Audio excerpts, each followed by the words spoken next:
Maybe your kids love it when you crank up the radio in the car, or they can't get enough of that drum kit they got for Christmas. If music is just part of who they are, you'll love to know about a special guide. But this is not a book. Omaha Symphony General Manager T. Adam Goss returns to tell us what's planned this weekend. How are you? Hey, I'm doing well. Nice to be here. Thanks for having me. Listen, I love this, and I'm sorry Mike's not here today because you know what music means to him and his family. I know. I was hoping we could get him to make some shakers with us. Well, I'll do my best once we get to that part. So this concert is coming up. What should families expect, especially if they've never thought about introducing their kids to music through you? Oh, well, this is a fantastic concert for that. I mean, if your kid loves music, this is the one to come to. It's so fantastic to have a live orchestra on stage and to be in the room when they're making that music. All the kids, even from the little toddlers all the way up to the preteens, when that sound starts, they love it. Yeah. This concert, though, is specifically about teaching kids about the different instrument families in the orchestra. So it features Benjamin Britten's A Young Person's Guide to the Orchestra, which is a wonderful piece written by an English composer. It's 20th century music, but it essentially walks you through the families of the orchestra. Do you love this picture of those little cheeks? Oh, I do that. You know, that's what I look like. That's what I look like every family concert too. This is the other fun thing that we do is that in the lobbies before every concert we have an instrument petting zoo.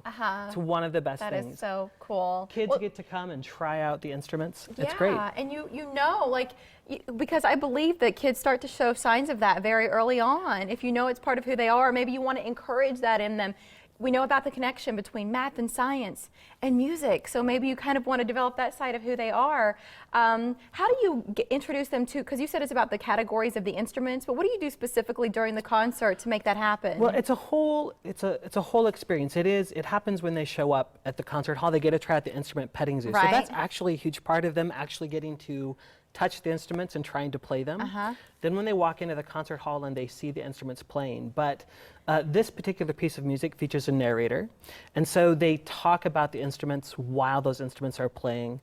We'll highlight them with special lighting and fancy lighting, and the piece itself features all the instruments playing, so it's a great way to do that.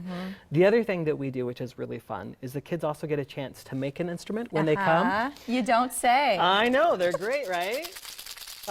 And actually, if they come early and make these instruments, they can make a percussion instrument, they can make shakers. I can play these, right? No biggie, but what is this? Well, this is a string instrument, or a replica. It's kind of like a lute, and so it's hard to hear, but it does actually make pitches. Yeah, we can hold it up to your microphone and be able to hear it a little bit better. But it's based on where the rubber band is around the container. It produces a different sound. It works like a string instrument.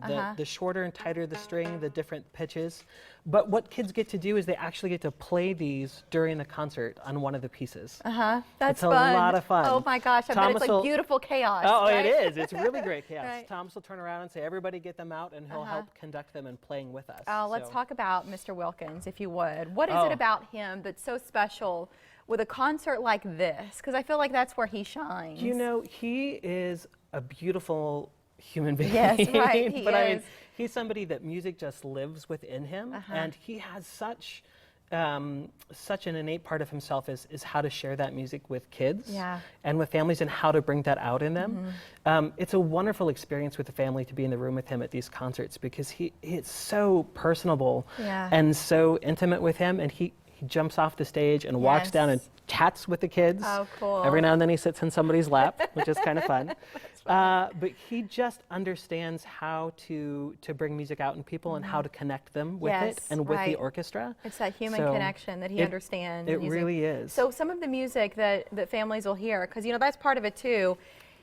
If they walked in and they're hearing things that they were completely unfamiliar with, well, that would affect the experience. That so would. you went the other way. Oh, and yes. said, let's give them some treats here. So this concert does have mostly classical music in it. The biggest piece is Benjamin Britten's A Young Person's Guide to the Orchestra, which is kind of everywhere. You've heard it. It's been featured in some movies, lots of other things.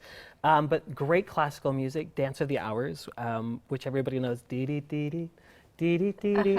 Everybody knows that, which is great. And then also, but we're featuring some wonderful music from Star Wars, which the kids will absolutely know the minute the baton goes down and hear that. So it's things that you hear every day on the radio and TV and in music, and you just maybe don't realize it's an orchestra that's playing it. Yes, right. And which instruments went into creating those sounds. Yeah, exactly. Right. And to hear it created live in front of you and to actually feel that sound hit you, it's a really cool experience. Yeah, we think about sort of symphony, not you, but the idea, right? It's a little out of reach for a lot of people. So what do? What is it about an event like this that speaks to your mission, that you're bringing music within reach to people who felt like, well, I don't know if that's for me? Well, you know, this experience is absolutely for everybody. We believe music is universal. Yeah. To begin with, these are not stuffy concerts. Thank you. Wear your jeans. Thank you. We expect the whole family to come. I love seeing little kids wiggle in their seats and clapping along to the music. At this symphony concert, that is encouraged and welcome, so don't worry about noise. The other thing is we really try to make it affordable. So these ticket prices are very accessible to most families, and really it's almost cheaper than going out to see a movie with the whole family. Almost. Are you kidding? It is. It is, right? It is. Yeah. The amount of time for the entertainment, but really it's about sort of nurturing that interest within your kids. And the Young Person's Guide to the Orchestra with Thomas Wilkins. It is on Sunday. It starts at 2 o'clock. But remember, there are some pre-concert activities at Instrument Petting Zoo. Now, clarify for me, that starts at 2 or the show starts at 2? Come around 1:15. The lobbies will open and you can play with instruments, make some handmade instruments. Concert will start at 2. Okay, so you saw it there, tickets just $12. The number we were showing you was for tickets. If you want to connect with the symphony, it's a different number. It's 402-342-3836. But the website for everything is omahasymphony.org. And you said you always say something silly on television, but you didn't say a darn thing today that you should say. I know. I did okay. I did okay this time. Thank you for coming in. Thank you for having us. Good to see you. Data recovery.